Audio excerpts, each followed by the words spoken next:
Today I will briefly introduce the humanistic approach in organizations. This perspective emphasizes the importance of valuing employees and individuals with unique potential, needs, and goals. It focuses on creating supportive work environments to promote personal growth, motivation, and well-being. By applying these principles, organizations can improve both employee satisfaction and overall performance. The humanistic approach emphasizes people over processes, focuses on employee well-being, growth, and intrinsic motivation, suggests that organizations perform better when employees feel valued and fulfilled, views workers as whole individuals, not just economic resources. The theoretical foundation of the humanistic approach in organizations is based on ideas from Abraham Maslow's hierarchy of needs and Carl Rogers' person-centered theory. It emerged as a response to rigid productivity-focused management models. The images of the humanistic approach, as you can see here, we have the phenomenal field, which includes the individual and its motivations, and the environment as a learning place. We have behaviors, objects, people, images, and thoughts. The pyramid next to it will be explained more detail in the next slide. We have the Maslow hierarchy of needs in the workplace. We have like 5 of the most important hierarchies of needs: psychological, fair wages, safety, job security, safe environment, belonging, teamwork and inclusion, esteem, recognition and promotions, and self-actualization, career growth opportunities. As you can see in the pyramid, it gives us more context about these needs. The physiological needs that includes breathing, food, water, shelter, clothing, and sleep. Safety and security. It talks about health, employment, property, family, and social ability. Love and belonging, that includes friendship, family, intimacy, and sense of connection. Self-esteem, confidence, achievement, respect of others, the need to be unique individual. And last, self-actualization, morality, creativity, spontaneity, acceptance, experience purpose, meaning, and inner potential. In this part, I would like to share a video which explains a little bit more about the humanistic approach and how it benefits organizations.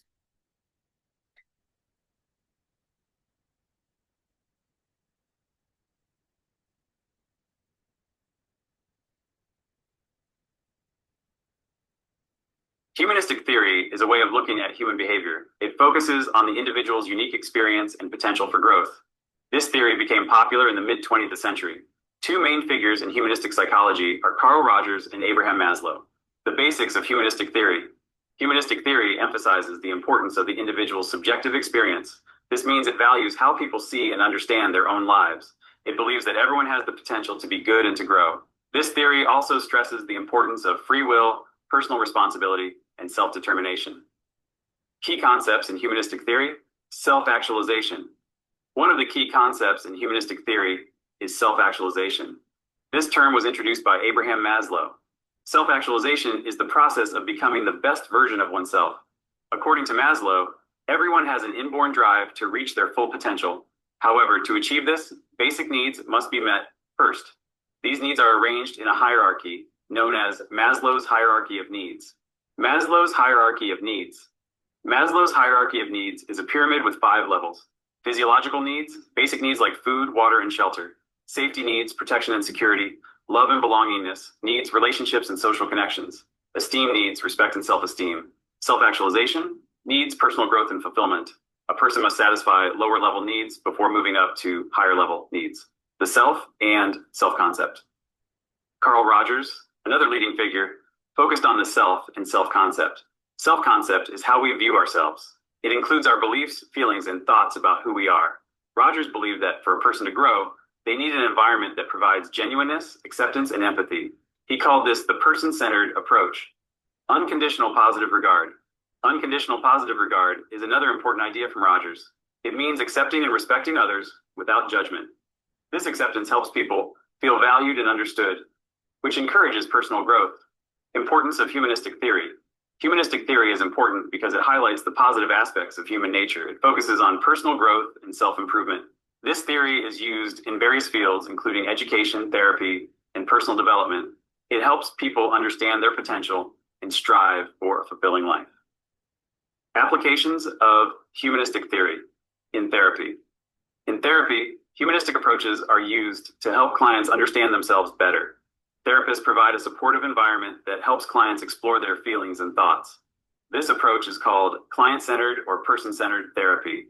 In education, humanistic principles are used to create supportive and engaging learning environments. Teachers encourage students to take responsibility for their learning and to develop their own interests and abilities. The demands of running a business in today's fast-paced world can often leave us feeling like. To continue with the presentation, I would like to show the next of my slides.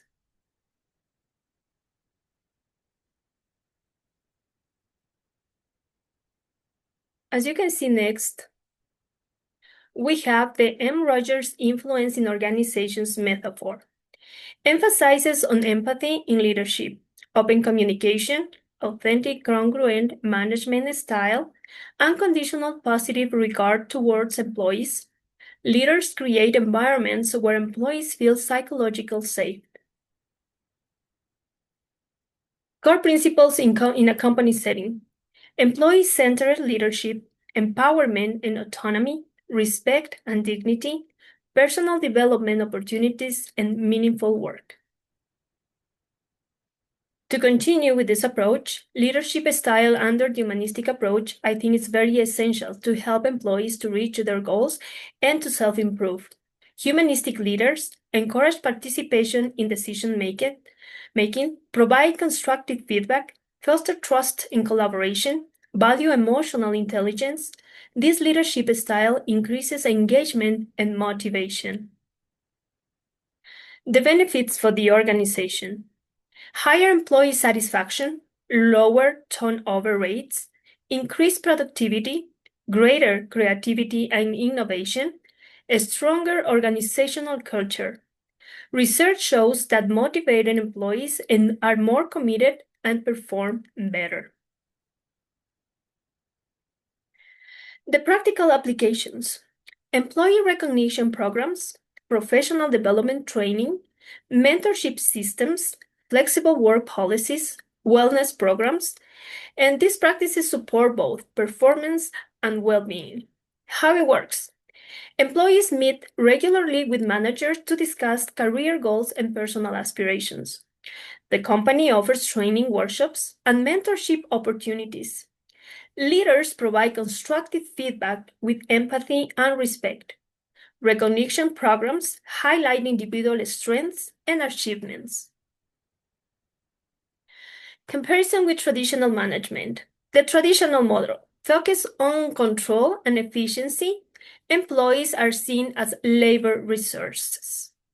The humanistic model focuses on growth and empowerment, and employees are seen as individuals with potential. Limitations and challenges. Maybe time-consuming to implement. Not all organizational cultures support autonomy, difficult to balance employee needs with business demands, and requires emotionally intelligent leadership. Conclusion. The humanistic approach transforms how companies view employees. It promotes growth, respect, and intrinsic motivation. When employees thrive, organizations thrive. Sustainable success depends on valuing human potential. My personal insights. The humanistic approach reminds me that people are more than just their performance or job titles. It emphasizes empathy, respect, and personal growth within organizations. I believe that when employees feel valued and supported, they become more motivated and engaged.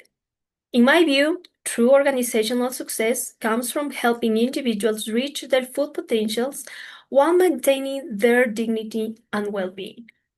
I appreciate for being here and learning more about this topic that I found it very interesting and useful if companies want to succeed and help employees to grow and help them to develop their best talents. Thank you so much.